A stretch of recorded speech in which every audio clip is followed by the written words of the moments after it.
So coming back to this building self-confidence, I love this topic because, to be really frank, one of the most difficult things to do is to be in a friendship when someone doesn't have self-confidence. Or to be in a work environment when one person really doesn't feel confident in themselves, and it can create a discord. It can create an uneasiness, a resentment, or this sense of hostility, whether in a friendship engagement or even in a workplace environment. And so this article for kids, I thought, boy, do we all need this in many respects. So the first thing that is brought up by Christine Ponsard in this article is confidence encourages. And again, remember, she's talking specifically about building this in kids, but we can learn a lot from this. She talks about how saying things such as bravo and good job to a little child who's perhaps broken a dish in an effort to help with dishes, maybe putting away the dishes from the dishwasher, whatever it might be, can acknowledge this confidence in them participating, even if it's not done perfectly. And as I was thinking about this, I went, wow, this is pretty darn applicable to that self-speech that some people will talk about. How it's so important to encourage yourself in what you're doing. So say you're struggling with something, you're lacking a little bit of confidence, you can say, hey, maybe this is the first time I've tried this. I'm actually doing pretty darn well, and you kind of give yourself a little bit of a pat on the back. Now, some people might say, oh, that's prideful. No. It's actually acknowledging I'm trying to do something. It may not be perfect, but I'm trying. Now, this can also be done, I would say, in marriage with your spouse, where perhaps there are things that you're doing for the first time in marriage, or you're taking on the responsibilities and tasks of the other spouse that are usually done to try and help out or pitch in. And sometimes it's easy to criticize rather than encourage. But when we instill confidence in a spouse, a child, maybe someone we're working with, or a friend, it actually can really make a difference. And ultimately, this confidence-boosting encouragement, when I think about it, has a lot to do with just trying to do something. Not saying I'm not capable, not making excuses, just doing it.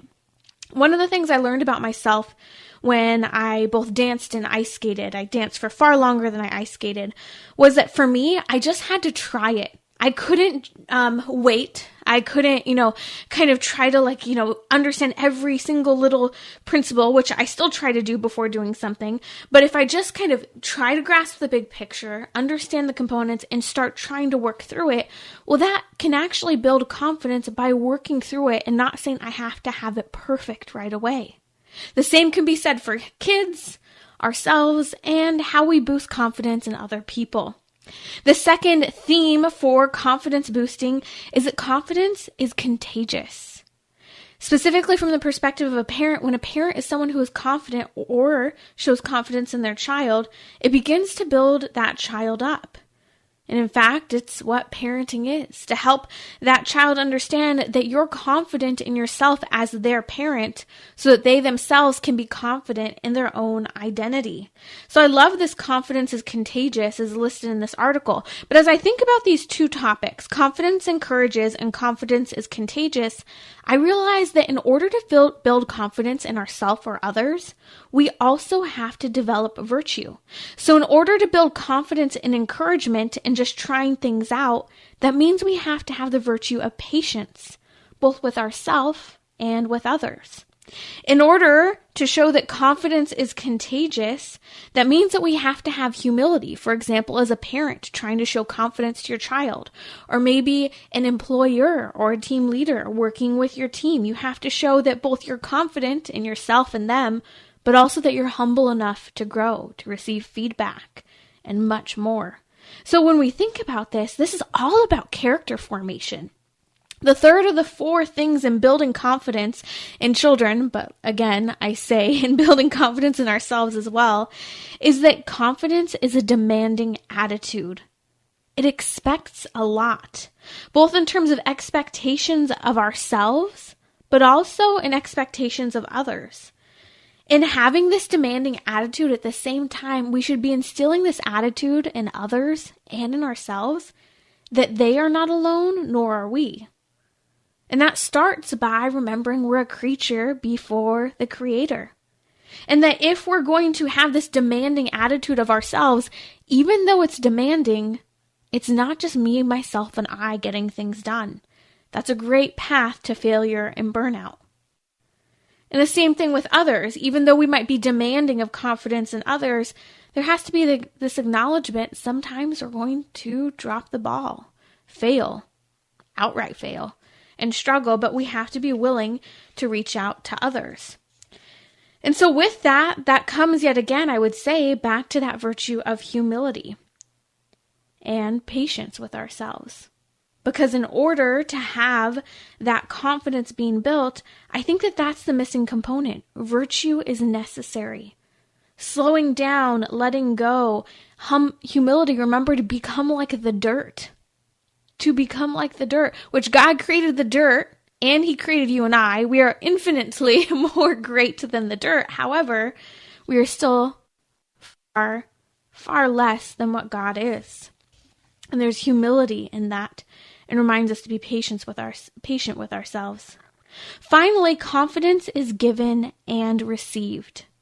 I love these 4 points because confidence being both given and received teaches that confidence has to be built. It has to be fostered within yourself and others. In the article, it talks about this from the perspective of having a teenager and working with your teenager to have trust in them. And perhaps your teenager lied to you about something. You're not really sure if you can have that trust in them again, but you also want to provide the opportunity to rebuild that trust.